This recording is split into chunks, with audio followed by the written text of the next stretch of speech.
आज हम करेंगे आपका जो 6 चैप्टर है उसकी प्रमेय है बेटा 6.1 वेरी वेरी इंपॉर्टेंट। ठीक है, नोट कर लो इसको, बहुत इंपॉर्टेंट है। और आपके जो हाफ ईयरली एग्जाम हुए हैं उसमें ये आपका क्वेश्चन नंबर 18 है।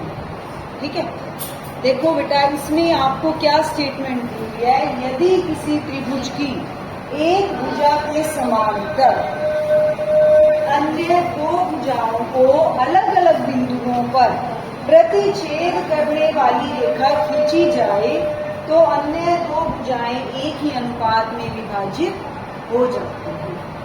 देखो इसको हम कैसे करेंगे, ये अब किसकी बात कर रहे हैं, त्रिभुज। ठीक है, तो पहले हम एक त्रिभुज बना लेते हैं।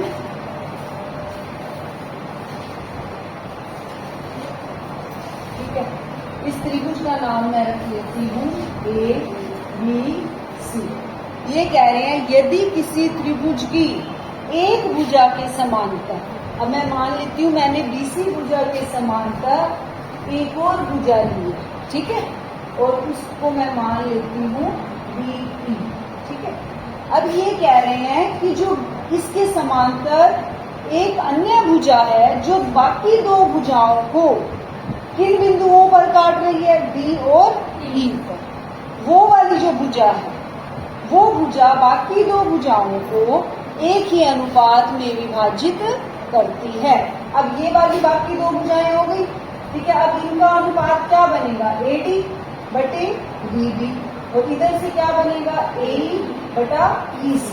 ठीक है, तो अब प्रमेय में हम हमेशा जो दिया है पहले वो लिखते हैं, फिर जो सिद्ध करना है वो लिखते हैं। ठीक है, तो सबसे पहले हम क्या करेंगे, क्या लिखेंगे, हम दिया है। ठीक है, ये हम प्रमाण कर रहे हैं। सबसे पहले हम लिखेंगे दिया है, जो हमें दिया है। क्या दिया है कि त्रिभुज ABC क्या है, एक त्रिभुज है।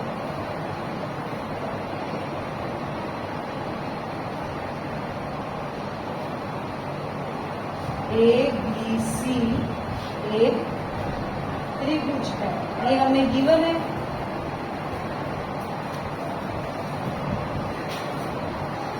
ठीक है, ABC त्रिभुज है और मैंने BC के समांतर कौन सी भुजा ली है, DE। ये भी हमें कहा गया था। तो BC समांतर, ये समांतर का निशान होता है। BC किसके समांतर है, DE। ठीक है, BC समांतर DE। अब जो बेटा D बिंदु है वो AB को कहां पर काट रहा है, D को। आप लिखोगे रेखा DE, रेखा DE भुजा AB को किस पर काट रही है, D पर। भुजा AB को D पर काट रही है या काटती है, तथा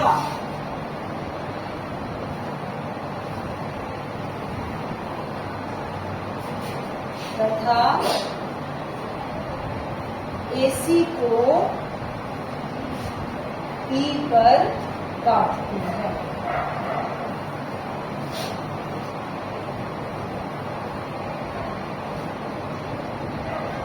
आगे समझ। अब ये तो हमें दिया हुआ था, अब हमने सिद्ध क्या करना है, हमने बेटा ये सिद्ध करना है कि ये वाली दो भुजाएं एक ही अनुपात में विभाजित हो रही हैं। अब आप लिखोगे सिद्ध करना है, सिद्ध करना है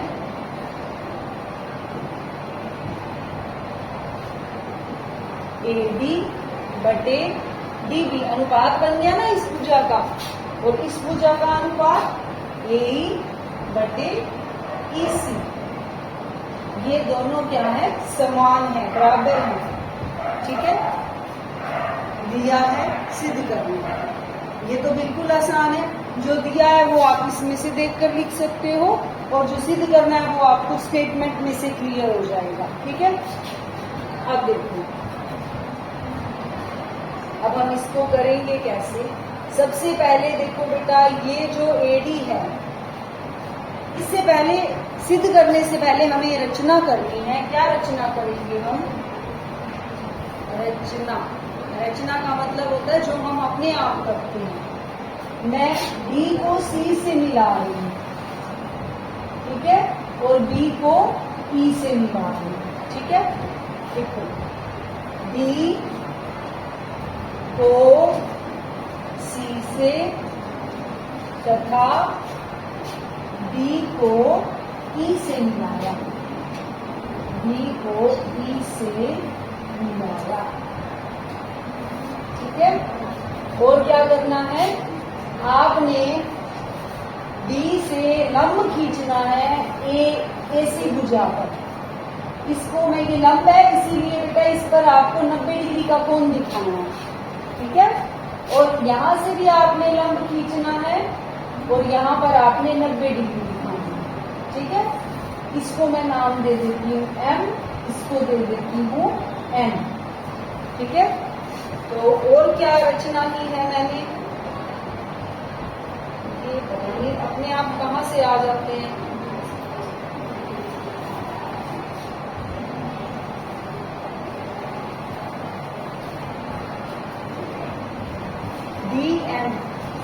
DM लंब, ये लंब का साइन होता है परपेंडिकुलर का। DM लंब किस पर है? AC पर। DM लंब AC। और दूसरा क्या है? EN। EN किस पर लंब है? ये EN है, इस रेखा पर है ना, AB पर। EN किस पर लंब है? AB, ठीक है। ये दोनों हमने अपने आप से रचनाएं की है।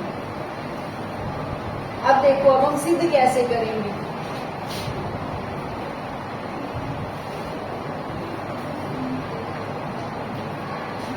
देखो बेटा, हमने एक सिद्ध करना है AD बटे DB। AD किस त्रिभुज में आ रही है? भुजा AD, ADE में आ रही है, ठीक है। तो मैं आप त्रिभुज लूंगी, त्रिभुज ADE में ADE का क्षेत्रफल, त्रिभुज ADE का क्षेत्रफल। ADE कैसे त्रिभुज है? समकोण त्रिभुज है ना, क्योंकि इसमें 90 डिग्री का कोण है। और जो 90 डिग्री का कोण होता है उसमें फॉर्मूला क्या होता है क्षेत्रफल का? 1/2 गुना आधार गुना ऊंचाई, ठीक है। तो 1/2 गुना आधार। अब इस त्रिभुज में हमें आधार AD लेना है। क्यों? क्योंकि हमने AD को प्रूव करना है, इसलिए AD आधार है। अगर मैं AD को आधार लूंगी तो AD पर लंब क्या दिख रहा है? EN। EN क्योंकि AB पर लंब है। अगर ये AB पर लंब है तो AD पर भी तो होगा ना, ठीक है। तो इसमें ऊंचाई क्या हो गई? EN। 1/2 गुना आधार गुना ऊंचाई, यहाँ आप लिख देना 1/2 गुना आधार गुना ऊंचाई। ये फॉर्मूला है हमारा, ठीक है।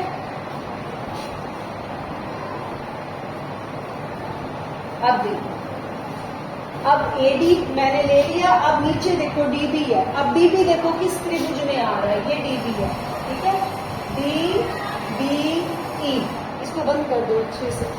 अब मैं लूंगी त्रिभुज DBE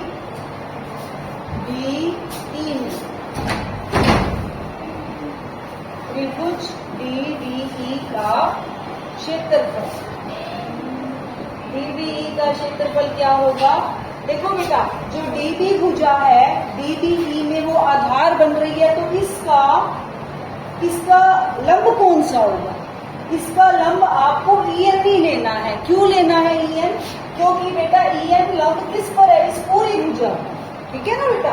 तो वो DB पर भी तो लंब होगा ना, ठीक है। तो इसकी 1/2 गुना आधार लोगे DB और ऊंचाई क्या लोगे? यही EN, ठीक है।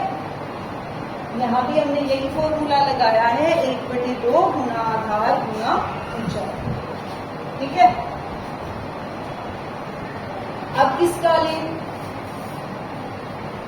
अब लेंगे हम, अब हमने AE लेना है, AE। अब AE देखो, ये है E, ए किस में आ रहा है? इस त्रिभुज में, ADE में। ठीक है, अब आप लोगे त्रिभुज ADE का क्षेत्रफल दोबारा से। ADE का हम पहले भी ले चुके हैं, अब दोबारा भी ले रहे हैं। क्यों ले रहे हैं दोबारा? क्योंकि पहले हमने इसी त्रिभुज में आधार AD को लिया था, अब आधार AE को ले लिया। ठीक है, अब लिखो त्रिभुज ADE में त्रिभुज ADE का क्षेत्रफल। अब आपने आधार किसको लेना है? AE को, क्योंकि अब हमने ये वाली साइड भी लेके आनी है। 1/2 गुना AE। अब देखो, अब आप लंब क्या लोगे? अब इस भुजा पर लंब क्या है? DM। हाँ, M कहाँ से आ रहा है? D से। Very good. तो ये हमारा DM क्या हो गया? लंब हो गया। ठीक है, तो AE गुना DM, आधार गुना भुजा। ठीक है, अब क्या लोगे? अब हमने क्या लेकर आना है? EC। अब EC देखो किस त्रिभुज में बन रहा है? ये रहा EC। अब किस त्रिभुज को लेना है? इसको, DEC में। ठीक है, इसकी फिगर थोड़ी बड़ी कर दूं, इस तरफ कर देती हूँ फिगर को। बंद हो गई। अब हमें कौन सी लेनी है बेटा? अब हमें EC भुजा लेकर आनी है, तो अब मैं त्रिभुज कौन सी लूं? DEC। ठीक है, तो त्रिभुज DEC में त्रिभुज DEC का क्षेत्रफल 1/2 गुना, अब मुझे आधार क्या लेना है? EC। ठीक है, अब देखो बेटा, EC को अगर मैं आधार मानूं तो इसकी ऊंचाई क्या लेनी पड़ेगी मुझे? EC को अगर आधार मानूं तो इसकी ऊंचाई कौन सी मानूंगी? ये इस भुजा को पूरा देखो, ये है ना AC। अब AC पर लंब क्या है? DM ही है ना। ये देखो, इस पूरी भुजा को देखो, ये 90 डिग्री का कोण दिख गया। अब ये कहाँ से आ रहा है? D से। ठीक है, तो ये क्या हो गया? DM, EC गुना DM। ठीक है, अब हमने 4 त्रिभुजों के क्षेत्रफल ले लिए। 4 के ले लिए ना? अब इसको दे दो आप नंबर 1, नंबर 2, नंबर 3, नंबर 4, क्योंकि हमें 4 भुजाएं चाहिए थी ना प्रूफ करने के लिए। ये देखो 1, 2, 3, 4, तो हमें उसके लिए 4 त्रिभुजें लेनी पड़ी। अब देखो, हमें सबसे पहले AD चाहिए, ये रहा AD। फिर क्या चाहिए? DB, ये रहा। फिर क्या चाहिए? AE। फिर क्या चाहिए? BC। यानी अब मैं पहली वाली त्रिभुज के क्षेत्रफल को दूसरी वाली त्रिभुज के क्षेत्रफल से भाग कर दूं, तभी AD/DB बनेगा, है ना। और तीसरे वाले त्रिभुज के क्षेत्रफल को चौथे वाले त्रिभुज के क्षेत्रफल से भाग दे दूं, तभी AE/ क्या बनेगा? EC। ठीक है, तो अब हम करेंगे समीकरण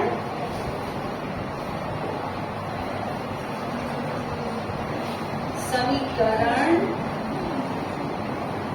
1 को 2 से तथा 3 को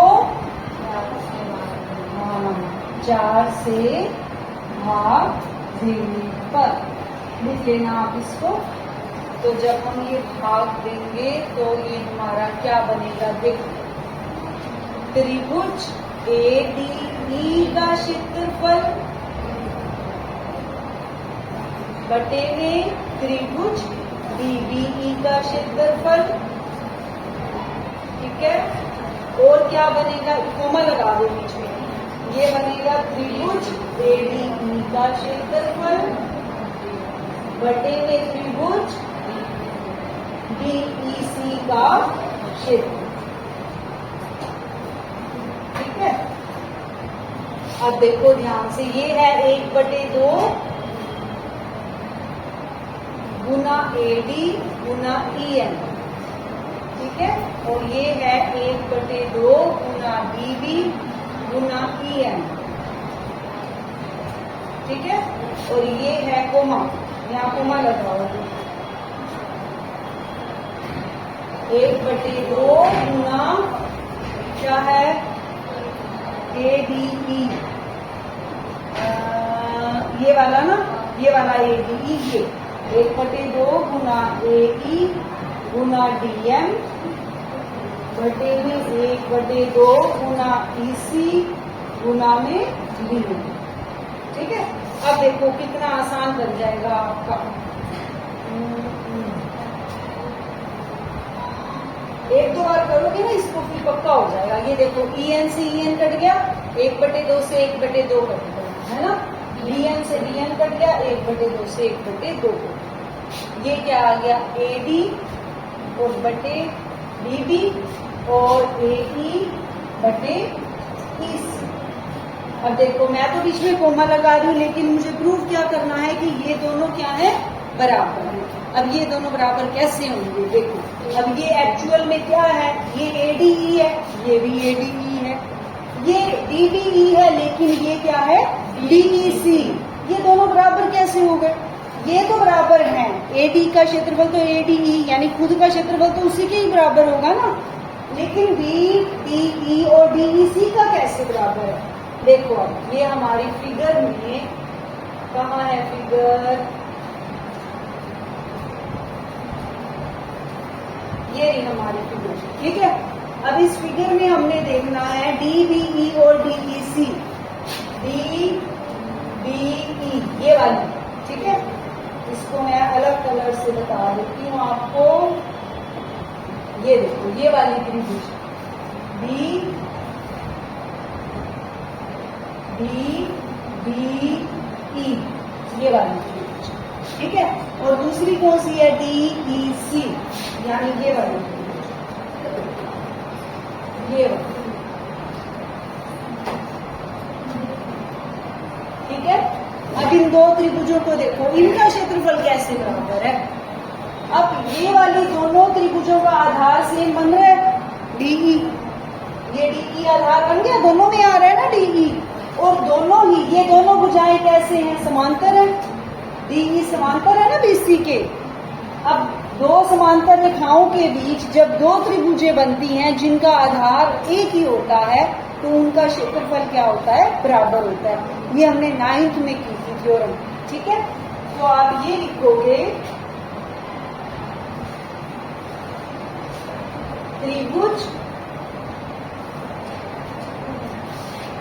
त्रिभुज कौन सी त्रिभुज,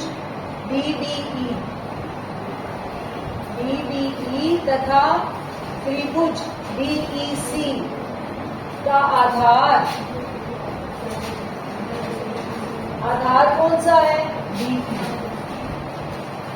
का आधार DE है तथा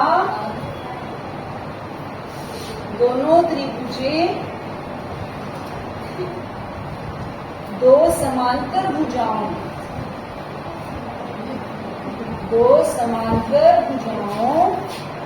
DE तथा BC के बीच में है।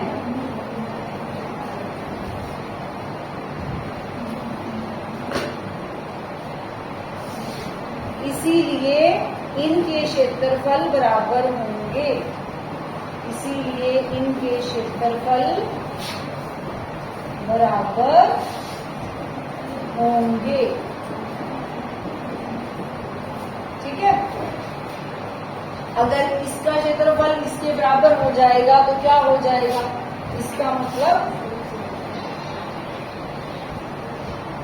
इसीलिए AD बटे DB बराबर में AE बटे में EC। यही सिद्ध करना था ना हमने। ठीक है,